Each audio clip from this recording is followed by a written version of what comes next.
አንተን አርገኝ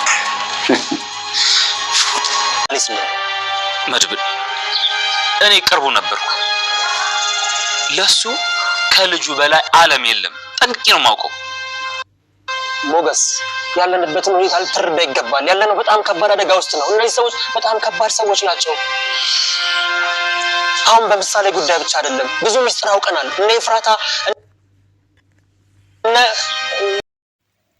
ሞገስ ትልቅ ስህተት ሰራ ተሸወደ በዝና ተታለለ የማይሰራ ስህተት ሰርቷል መድብል በዚህ የተነሳ በጣም ተናዷል ዝናን እንግዲህ ፈቶ ለቆታል ዝና አምልጧል ሞገስ ተጭበርብሯል ወረቀት ላይ ፈርምልኝ በሚል እንደ ህፃን ልጅ ተታሎ ዝና እንግዲህ አምልጧል ዝና አሸንፏል ሞገስ ደግሞ ተሸንፏል ሞገስን በቦክስ ብሎ ጥሎት እንግዲህ ከቤት አምልጧል ይሄንን የሰማ መድብል በጣም ንዴት ላይ ይገኛል ከሞገስ ጋር እንግዲህ ሌላ ብጥብጥ ውስጥ ገብተዋል እውነት ለመናገር ሞገስ እንደ ህፃን ልጅ ነው የተዋለለው በዝና ማለት ነው መሆን የሌለበትን ማድረግ የሌለበትን ትልቅ ሚስቴክ ነው የሰራው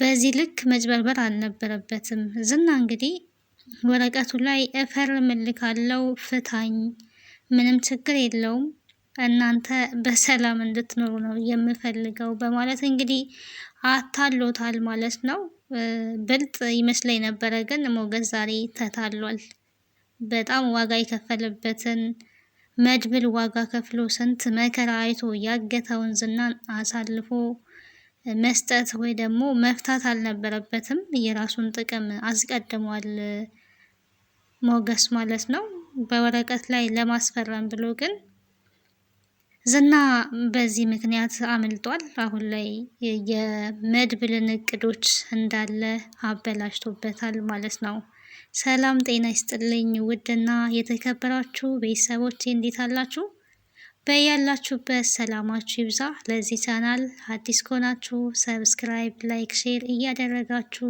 ቤተሰቡ ነው ተወዳጁን የምሳሌ ድራማ ወደ እናንተ እዚህ መጥቻለሁ በመግቢያው ላይ እንደተመለከታችሁት እንግዲህ ምሳሌ እንደታገተች ትገኛለች አልተፈታችም ምሳሌን መደራደሪያ አድርገው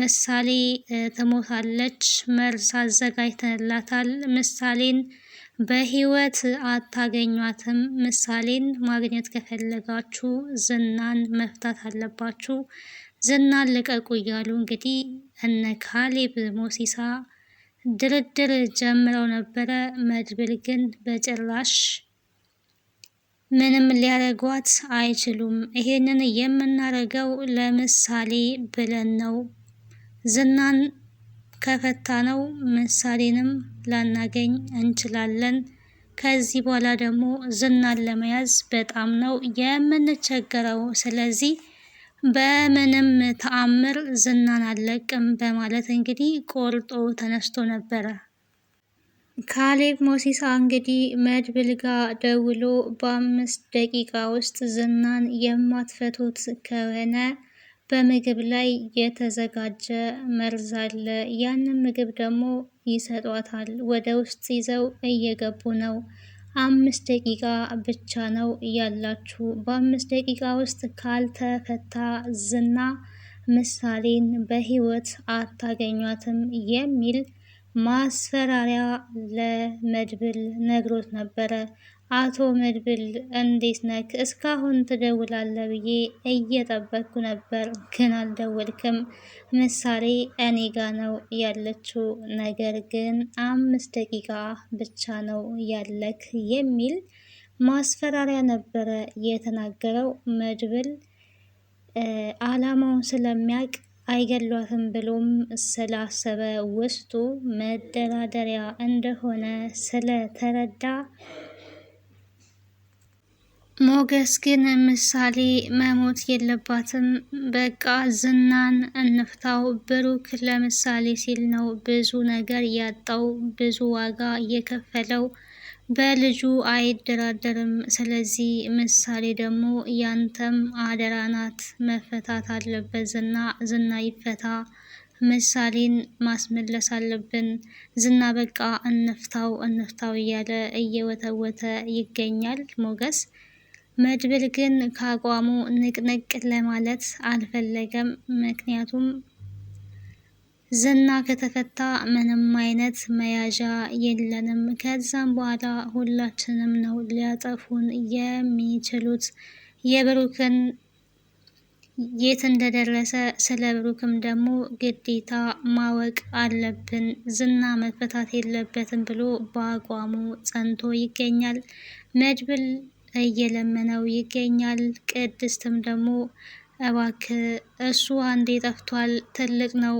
ምሳሌ ግን ምንም በማታውቀው መሰቃየት የለባትም። ይሄኔ ምን እያረጓት እንደሆነ የምናውቀው ነገር የለም። እባክህ መድብል ልለምንክ፣ እባክህ መድብል ተለመነኝ፣ ያደራ ልጄ ናት እያለች እንግዲህ ቅድስትም መድብልን እየለመነች ትገኛለች። መድብል እንግዲህ ዝና አይፈታም፣ ምሳሌ ግን ትመጣለች። ምሳሌን ያመጣሉ። ምሳሌን የሆነ ነገር ካደረጋት እሱም ይሞታል። ዝናን ግን ልንለቀው አይገባም በማለት በአቋሙ ጸንቶ ነው ያለው።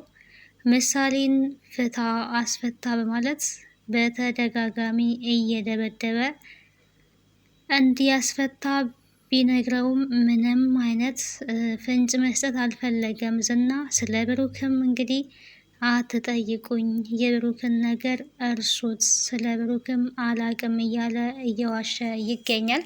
ዝና እንግዲህ ምንም አይነት መረጃ ለመስጠት ፈቃደኛ አልሆነም።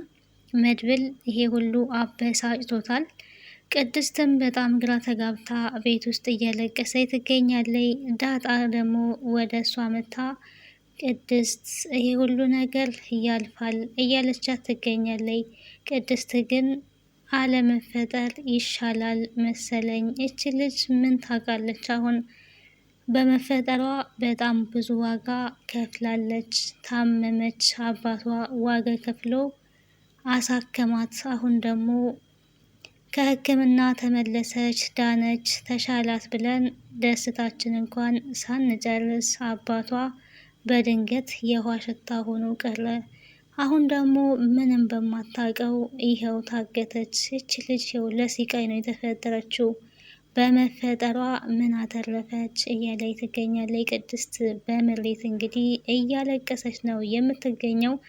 ዳጣ ግን እኔን ተመልከችኝ፣ እኔ ተወለድኩኝ ጎዳና ላይ ተጣልኩኝ፣ ሕፃን ሆኜ ምናልባት ውሻም ሸንቶብኝ ሊሆን ይችላል፣ ብርድ ፀሐይ ሲፈራረቅብኝም ነበረ ተወልጄ ተጣልኩኝ። ነገር ግን ጎዳና ላይ ያሉ ሰዎች ለራሳቸው ምግብ ሳይበሉ ደረቅ ጡታቸውን አጥብተው አሳደጉኝ። ያለ ቤተሰብ ፍቅር አደግኩኝ። አሁን ደግሞ ያለውበትን ቦታ ተመልከቺ እያለቻት ትገኛለች። ዳጣ እንግዲህ የልጅነቷ የሚያስጠላ ህይወት ቢሆንም አሁን ላይ ደግሞ ቤተሰቦቿን አገኘች። ይኸው ውሃን የመሰለች እህት፣ አቢጌልን የመሰለች እህት እንዲሁም አባት፣ ጥሩ ቤት ኖራለሁ፣ ጥሩ ምግብ በላለው፣ ሁሉም ነገር ግን አለፈ። ምሳሌም የዛሬን ባናቅም ትናንትና ደስተኛ ነበረች፣ ስትስቅ ስትጨፍር ነበረ። ዛሬ ግን ምን ላይ እንዳለች አናቅም። ይሄ ሁሉ ደግሞ አልፎ ነገ ታሪክ ነው ብላ እንደ ታሪክ ልታወራው ትችላለች። ሁሉም ያልፋል፣ የማያልፍ ቀን የለም እያለች ቅድስትን እያረጋጋቻት ትገኛለች። ወደ ሉላ ስንመጣ ደግሞ እንግዲህ ሉላም የነፃነቴ ጊዜ መታወጅ አለበት፣ ያ ደግሞ የሚረጋገጠው ዝና የፍቺ ወረቀቱ ላይ ሲፈርም ነው። ዝና ተስማምቶ ከፈረመ ንብረትም እጠይቀዋለሁ እንዲያካፍለኝ፣ ግማሽ ንብረት ካካፈለኝ መቼም ንብረት አካፍሎ እዚህ ሊያኖረን አይችልም። ነገር ግን ንብረቱን ሸጠን ከዚህ እንለቃለን፣ ወረቀቱ ላይ መፈረም አለበት ብላ እንግዲህ ለሞገስ ነግረዋለች። ሞገስም እሺ አስፈርመዋለሁ፣ ግዴታ ነው መፈረም አለበት። የማስፈርመው ግን ለንብረቱ ብቻ ብዬ ሳይሆን እኛ የራሳችንን ህይወት መኖር ስላለብን፣ በነፃነት መኖር ስላለብን አንቺን ከህይወቱ እንዲያወጣሽ መፈረም አለበት። ካልፈረመ ግን ውሳኔ ወስኛለሁ በማለት እንግዲህ የወሰነው ውሳኔ ለሉላ በጣም አስደንግጧታል። እዚህ ወረቀት ላይ የማይፈርም ከሆነ የሚያስቸግር ከሆነ መሽኛውን ነው የሚቀጠቅጥለት በማለት ሉላን በጣም አስደንግጧታል። ይሄ በፈጣሪ ዘንድም ያስቀጣናል፣ በህግም ያስቀጣሃል። ስለዚህ ደግሞ ወንጀለኛ እንድትሆን አልፈልግም፣ ጥሩ አይደለም እንደዚህ ያሰብከው ሀሳብ ብለዋለች። ለአንቺ ስል ፈሪ ሆኛለሁ፣ ለአንቺ ስልም ጀግና ሆኛለሁ። ስለዚህ በህግ የሚያስጠይቀኝን ምንም አይነት ስህተት አልሰራም ብሏል ማለት ነው። ወረቀቱን እንግዲህ ለማስፈረም ይዞ ሄዶ ነበረ። መድብል በሌለበት ሰዓት ነው ሄደው። ከዛ በፊት ግን መድብልን ልጅቷ መሞት የለባትም ዝና ይፈታ እያለ ዝናን እየለመነ ነበረ። እነ ካሌብ ሞሲሳ ግን ምሳሌን የያዟት ዝና ይፈታል ብለው አስበው ነው። ከዛ በኋላ ካሌብ ሞሲሳ ዝና ሳይፈታ ሲቆይ ምን ብሏል? እነዚህ ሰዎች የልጅቷ ዘመድ አይደሉም ወይ? ልጅቷ ትሙት ብለው ነው ወይ ዝም ያሉት? እንዴ እስካሁን ድረስ እኮ አልፈቱትም። ምን አይነት ነገር ነው? አያስቡም ወይ ብሏል። እንግዲህ ለመያዣ ብለው እንደ ምሳሌን እንዳገቷት መድብል በደንብ ተረድቷል። መሀሌት ጋር ደውሎ እንግዲህ ካሌብ ሞሲሳ እንዴ ዘመዳቸው ምናቸውም አይደለችም እንዴ እንዴት ልትሞት ነው ሲባሉ አይፈቱም ብሏልና በዚህ መሀል ላይ ኤፍራታ በጣም ነው የፈራችው። ካሌብ ሞሲሳ ሲደውል እንግዲህ እህትሽስ ያሉበትን ቦታ ልትናገር አልፈቀደችም ወይ ሲላት እንግዲህ እሷ ምንም የምታውቀው ነገር የለም የእውነት ምንም አታውቅም ብላለች። በጣም ፈርታ እየተንቀጠቀጠች ነው ብለሽ ንገሪው፣ እንዲሁም ሽንቷን በላዋ ላይ ነው ከፍርሃት የተነሳ እየለቀቀች ያለችው ብለሽ ንገሪው እያለች እንግዲህ ኤፍራታም የፍርሃቷን እያወራች ነበረ። ይሄንን ሁሉ ስታወራ እንግዲህ ካሌብ ሞሲሳ ሰምቷል። ሌላ እስከነሱ ቤተሰብ መያዝ አለበት ብለሽ የምታስቢው ሰው ይኖራል ሲላት እንግዲህ የጥላቻዋ ጥላቻ ቅድስትን ነበረ የጠቆመችው መሀሌት። ቅድስት ምናቸው ናት? የስጋ ዝምድና አላት ወይ ሲባል እንግዲህ ቅድስት ሰራተኛቸው ናት ነው ብላ የመለሰችው። ለወንድሙ ልጅ ብሎ ያልፈታ ለአንድ ሰራተኛ ብሎ ይፈታል ብለሽ ታስቢያለሽ? እኔ ምን አይነቷ ጅል ነሽ? እንዴት ግን ዝና ከእንዳንቺ አይነት ቂል ሰው ጋር ሊሰራ እንደቻለ አልገባኝም። ዝና ያለበትን ቦታ ሁለታችሁ ፈልጋችሁ ማግኘት አለባችሁ። ካልሆነ ወይኛ በራሳችን መንገድ ልንፈልግ ይገባል። የቅድስትን ስልክ ልሰጭኝ ይገባል ብሏል። እንግዲህ ቦታውን ሊያውቅ የሚችል ማን ሊሆን ይችላል የታገተበትን ሲል እንግዲህ ምናልባት ቅድስትና ሞገስ ሊያውቁ ይችላሉ ምናልባት ነው ያለችው። ለማንኛውም ስልካቸውን ስጭኝ ብሏል። እንግዲህ ካሌብ ሞሲሳ በቀጣይ ወደነ ቅድስትና ወደነ ሞገስ ሊመጣ አስቦ ይመስለኛል። እናን አስመልጦታል። ይሄ በጣም ነው የሚያናደደው ከምንም በላይ። እንዴት በዚህ መሀል ጅል ይሆናል? ለመድብል እንደዛ እየቀጠቀጠው ምንም ያልተናገረ በአንድ ወረቀት ፈርሙልኝ ምክንያት እጁን ፈቶታል። እንግዲህ እጁ ሲፈታለት ከአንድ እጁ ላይ የተፈታውን በአንድ እጁ እግሩንም ፈቶ ሞገስንም በቦክስ ወደዛ ዘርሮ አምልጧል ዝና። በጣም ነው የሚያሳዝነው። መድብል እንደዚህ ለፍቶ ሁሉንም ነገር ከንቱ አስቀርቶበታል። ሞገስ ደግሞ በራሱ ጥፋት ራሱም ዋጋውን አግኝቷል። እገልሃለሁ፣ እሰራልሃለሁ ሲለው ነበረ። እንግዲህ ሞገስም ራሱ በገዛ እጁ የመድብልንም እቅድ አበላሽቶ እሱም ዋጋውን አግኝቷል። አሁን ላይ እንግዲህ ሞገስ ደግሞ በዝና ቦታ ላይ ታጋች ይሆናል ማለት ነው። ሞገስ ታግቶ እንግዲህ አሁን ደግሞ ሉላን አንጣ ነው የሚባለው። ሉላን ካላመጣክ አትወጣም ከዚህ፣ ሉላ ያለችበትን ተናገር ነው የሚባለው። በገዛ እጁ እንግዲህ ሞገስ በእጁ ያስገባትን ሉላንም የሰማንያ ሚስት ስለያዘ የሰው የሰማንያ ሚስት በገዛ እጁ ሉላን መልስ ይባላል። ዝና የከፈለው ዋጋ ደግሞ በዝና ሰዎች አሁን ላይ ሞገስ በተቃራኒው ዋጋ ሊከፍል ነው ማለት ነው። ምንም ማድረግ አይቻልም። ሉላንም እንግዲህ ተመልሳ ወደ ዝና መግባቷ ነው። ይሄ በጣም ነው የሚያሳዝነው።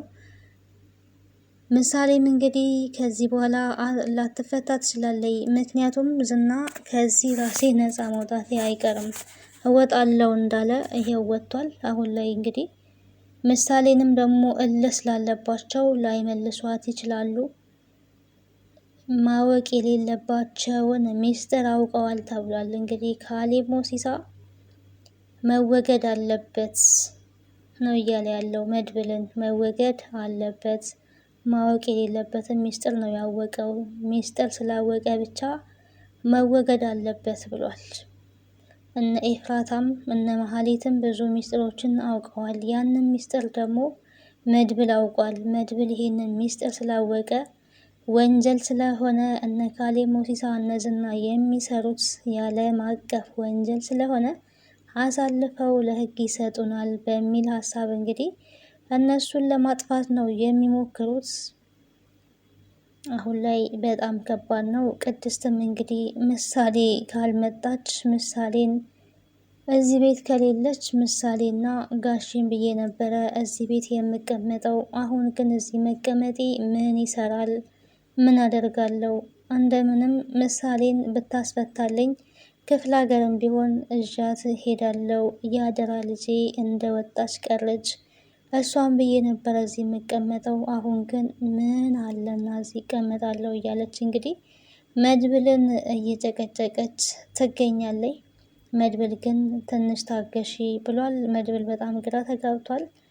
እውነት ለመናገር ያው ብቻውንም ቢሆን ብዙ ዋጋ ከፍሏል። በመጨረሻ ግን ሞገስ ሁሉንም ነገር አበላሽቶበታል ማለት ነው። በጣም ትልቅ ሚስቴክ ነው የሰራው። እንደዚህ አይነት ስህተት አይሰራም። ሞገስ ለራሱ በራሱን ጊዜ ጉድጓድ ቆፍሯል ማለት ነው።